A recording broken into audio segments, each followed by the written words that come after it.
नमस्कार, प्रणाम। आप सभी का एक बार फिर से स्वागत है बिहारी नंदन चैनल पर और मैं हूं आपका बेटा भाई बिहारी नंदन। आज हम फिर बात करने वाले हैं लोकसभा चुनाव के ही बारे में। लोकसभा चुनाव का बिगुल बज चुका है और यह चुनाव 7 चरणों में होने वाला है। 19 अप्रैल से प्रारंभ होगा, 1 जून तक चलेगा और 4 जून को इसका रिजल्ट आएगा कि इंडिया का जो कमान है वो फिर से एक बार नरेंद्र दामोदर दास मोदी जी के हाथ में जाएगा या कोई और नेता इंडिया का कमान संभालेगा। अब हम बात करते हैं उन बड़े नेताओं के बारे में कि उन बड़े बड़े नेताओं कहां से फिर से एक बार चुनाव लड़ने वाले हैं। हम आपको बता दें, पहले देश के यशस्वी प्रधानमंत्री श्री नरेंद्र मोदी जी की बात करते हैं तो वो फिर से पुनः एक बार काशी से ही चुनाव लड़ रहे हैं और दामोदर दास मोदी फिर से एक बार बनारस से ही चुनाव लड़ने वाले हैं। अब हम बात करते हैं राजनाथ सिंह के बारे में, तो राजनाथ सिंह भी फिर एक बार लखनऊ से ही चुनाव लड़ेंगे।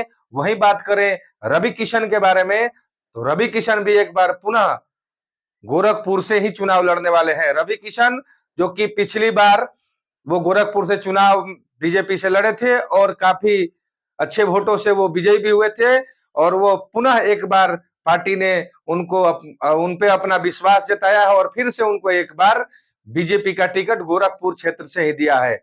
अब एक बार फिर बात करते हैं हम दिनेश लाल यादव उर्फ निरहुआ का। निरहुआ की अगर हम बात करें तो निरहुआ का इस समय काफी वीडियो वायरल भी हो रहा है। दिनेश लाल यादव जी का एक और वीडियो वायरल हो रहा है जिसमें वो कह रहे हैं कि जहां से अखिलेश यादव लड़ेंगे हमको वहीं से खड़ा कर दीजिए। ये वो नहीं बोल रहे हैं, ये कॉन्फिडेंस बोलता है। जब आप कोई काम करते हैं और उसमें आप जीतते हैं, आप उसमें विजयी होते हैं, तो कहीं ना कहीं आपका जो कॉन्फिडेंस लेवल है वो अगर 1 गुना है तो वो सीधे 1000 गुना बढ़ता है। तो वो उनका कॉन्फिडेंस लेवल बोल रहा है कि हमको समाजवादी पार्टी के सबसे बड़े नेता अखिलेश यादव जी जहां से वो लड़ेंगे वहीं से मुझे खड़ा कीजिए, हम वहीं से चुनाव लड़ने के लिए तैयार हैं। तो बीजेपी फिर से एक बार उनको आजमगढ़ से ही टिकट दी है और वो निरहुआ जी फिर से आजमगढ़ से ही चुनाव लड़ेंगे। आजमगढ़ में जो पहली बार वो उठे थे उनको हार का सामना करना पड़ा था, लेकिन फिर से एक बार बीजेपी उन पे विश्वास जताई, टिकट दी और दिनेश लाल यादव जी ने अपना विश्वास जताते हुए पार्टी पे जो उनका विश्वास जमा था उसको खरा उतरे उस पर और वो चुनाव जीत करके बीजेपी को दिखाए और एक बार फिर से बीजेपी ने उनको टिकट दिया है आजमगढ़ विधानसभा लोकसभा से ही। तो एक बार फिर से दिनेश लाल यादव लोकसभा क्षेत्र आजमगढ़ से ही लड़ रहे हैं चुनाव और उनके सामने शायद फिर से अखिलेश यादव जी होंगे।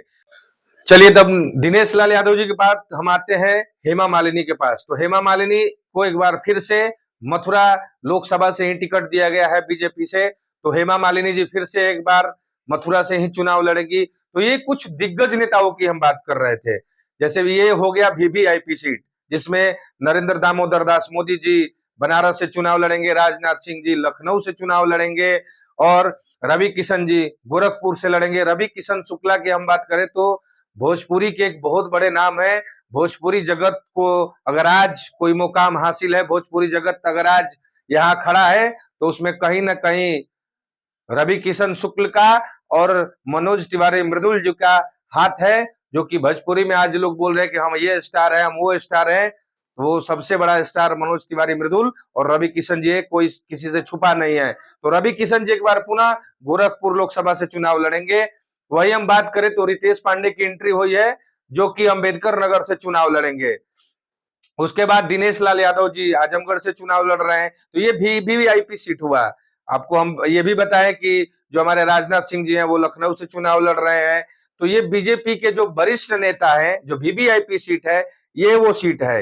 हेमा मालिनी जी मथुरा से, ये वीवीआईपी सीट है। तो आपको क्या लगता है कि इस बार लोकसभा में जो एक हवा चल रहा है कि इस बार 400 के पार, 400 के पार, आपको क्या लगता है कि इस बार बीजेपी फिर से अपना बहुमत साबित करेगी और एक बार फिर से देश में अपनी सरकार बना पाएगी? बीजेपी की सरकार आएगी एक बार पुनः? हमारे कमेंट सेक्शन में जरूर बताइएगा। और ये जो वीवीआईपी सीट है, क्या फिर से पुनः एक बार काशी से, बनारस से मोदी जीत पाएंगे? दिनेश लाल यादव आजमगढ़ से जीत पाएंगे? रवि किशन शुक्ला जी क्या गोरखपुर से जीत पाएंगे? हेमा मालिनी जी क्या मथुरा से जीत पाएंगी? ये सारे सीट जो अभी बीजेपी के कैप्चर में है, बीजेपी यहां से जीती हुई है, ये सीट फिर वहां से ये लोग जीत पाएंगे? कमेंट सेक्शन में जरूर बताइएगा।